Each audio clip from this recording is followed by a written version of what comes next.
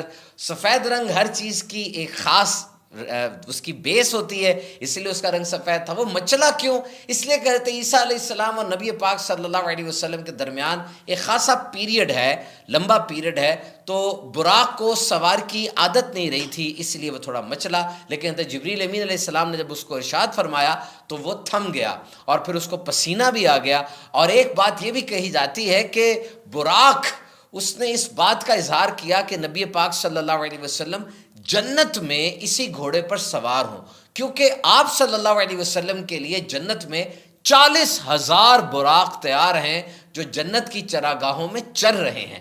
اب یہ براق، اس کی سپیڈ کتنی تھی کہ جتنی دور آپ کی نظر جاتی ہے اس کا ایک قدم وہاں پر جاتا تھا. تو بہت سی ایسی مخلوقات ہیں جس کا ہمیں نہیں پتا، جس کو سائنس اینالائز نہیں کر سکی. There are many creations which are not comprehended and which are not discovered by humans up till now. National geographic کی ایک تحقیق کے مطابق 8.7 ملین سپیشیز موجود ہیں، یعنی 87 لاکھ مختلف قسم کے جانور اور پودے موجود ہیں. ان میں بیکٹیریاز بھی ہیں، پلانٹس بھی ہیں، اینیملز بھی ہیں، فش بھی ہے، ہر طرح کی مخلوق ہے. اور آپ یہ سن کے حیران ہوں گے، صرف 1.8 ملین جو ہے ان کو ابھی تک دریافت کیا گیا ہے.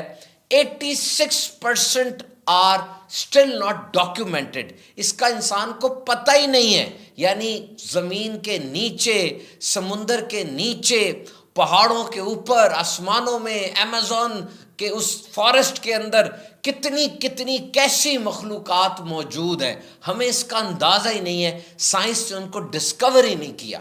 تو براق بھی آپ دیکھ لیجئے اللہ تعالیٰ کی طرف سے بھیجی گئی سواری تھی، کیونکہ جب بادشاہ بلاتا ہے اپنے محبوب کو تو خود سواری بھیجتا ہے. 5 سواریاں تھیں مکہ پاک سے بیت المقدس تک براق پر، بیت المقدس سے آسمان دنیا پر نور کی سیڑھیوں کے اوپر، آسمان اول سے 7ویں آسمان تک فرشتوں کے بازوؤں پر، اور 7ویں آسمان سے سدرۃ المنتہا تک حضرت جبریل کے بازو پر. اور سدرۃ المنتہا دس از ایکچولی اے بارڈر، یہ ایک ریڈ لائن ہے، اس کے اوپر کوئی نہیں جا سکتا. اور یہاں پہ فرشتوں کے سردار سیدنا جبریل امین علیہ السلام بھی رک جاتے ہیں، اور ہمارے آپ کے آقا صلی اللہ تعالی علیہ وسلم وہاں سے بھی آگے جاتے ہیں. اور وہ جو پرواز تھی سدرۃ المنتہا سے آگے، وہ رف پر ہوئی. اور یہ ایک پورا جرنی ہے. نبی پاک صلی اللہ علیہ وسلم کو تمام کمالات عطا فرمائے گئے جو نبیوں کو دیے گئے. اور یہ سفر معراج کی ایک وجہ یہ بھی ہے کہ تمام مخلوقات پر آپ کا کمال، آپ کی بزرگی وہ ثابت ہو سکے. جیسے آپ جب مسجد اقصیٰ میں گئے، سارے انبیاء وہاں پر موجود تھے، آگے امامت کی جگہ خالی تھی. جبریل امین علیہ السلام نے ہاتھ مبارک پکڑا اور آپ کو امامت کی جگہ پر کھڑا کر دیا. جب آپ آسمانوں پر تشریف لے کر گئے، نبی پاک صلی اللہ علیہ وسلم نے فرشتوں کی امامت کرائی، اور ثابت ہو گیا کہ آپ امام الانبیاء ہیں. معراج کی ایک وجہ یہ بھی بتائی جاتی ہے کہ نبی پاک صلی اللہ علیہ وسلم نے بروز قیامت شفاعت کا دروازہ کھولنا ہے، اور آپ نے شفاعت کرنی ہے، تو پہلے ہی جنت اور دوزخ کا مشاہدہ کرا دیا جائے تاکہ اس دن کی ہیبت آپ پہ طاری نہ ہو. جیسا حضرت موسیٰ علیہ السلام نے جب جادوگروں کے سامنے جانا تھا اور فرعون کے دربار میں جانا تھا، وہاں پر جانے سے پہلے فرمایا گیا کہ اے موسیٰ اپنی لاٹھی زمین پر ڈال دے. وہ لاٹھی بڑا سانپ بن گیا تاکہ اس وقت جب وہ لاٹھی سانپ پہ کنورٹ ہو تو آپ پر ہیبت نہ طاری ہو جائے. معراج کی ایک وجہ یہ بھی بتائی جاتی ہے کہ وہ سال بہت دکھ کا سال تھا. حضرت خدیجہ رضی اللہ تعالیٰ عنہ نبی پاک صلی اللہ علیہ وسلم کی بہت ہی پیاری زوجہ، ان کا انتقال ہوا، چچا ابو طالب کا انتقال ہوا، تو معراج کرائی گئی. اور معراج شریف کی جو آیت ہے قرآن مجید میں بڑی وسیع اور بہت کلیئر ہے. فرمایا پاکی ہے اسے جو اپنے بندے کو راتوں رات لے گیا مسجد حرام سے مسجد اقصیٰ تک، جس کے گردا گرد ہم نے برکت رکھی کہ ہم اسے عظیم نشانیاں دکھائیں، بے شک وہ سنتا دیکھتا ہے. عام طور پہ جب اس سفر کی بات کی جاتی ہے نا، جرنی کی، تو 9 چیزیں پوچھی جاتی ہیں. سفر کس نے کرایا، سفر کس نے کیا، سفر دن میں ہوا یا رات میں، سفر کتنی دیر میں ہوا، سفر کا آغاز کہاں سے ہوا، کا سفر کس طرف کیا گیا، جس طرف کیا گیا اس جگہ کی خصوصیت کیا ہے، سفر کس لیے کیا گیا، سفر ضرورت کی وجہ سے تھا یا صرف سیر۔ اور رب تعالیٰ نے انتہائی جامعیت کے ساتھ الیبوریٹلی ان 9 کی 9 چیزوں کا بیان اس آیت میں فرما دیا۔ سفر کس نے کرایا؟ فرمایا سبحان نے، یعنی سفر کرایا رب تعالیٰ نے۔ سفر کس نے کیا؟ بعبدہ، اس کے بندہ خاص نے۔ سفر دن میں ہوا یا رات میں؟ فرمایا رات کو سفر کرایا۔ سفر کتنی دیر میں ہوا؟ فرمایا رات کے تھوڑے حصے میں۔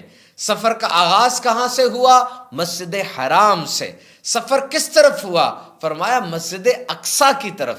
مسجد اقصی کی خصوصیت کیا ہے؟ جس کے ارد گرد ہم نے برکت رکھی ہے۔ سفر کس لیے کیا؟ اس لیے کہ ہم اسے اپنی نشانیاں دکھائیں۔ سفر تھا یا سیر تھی؟ فرمایا یہ رات کی سیر تھی۔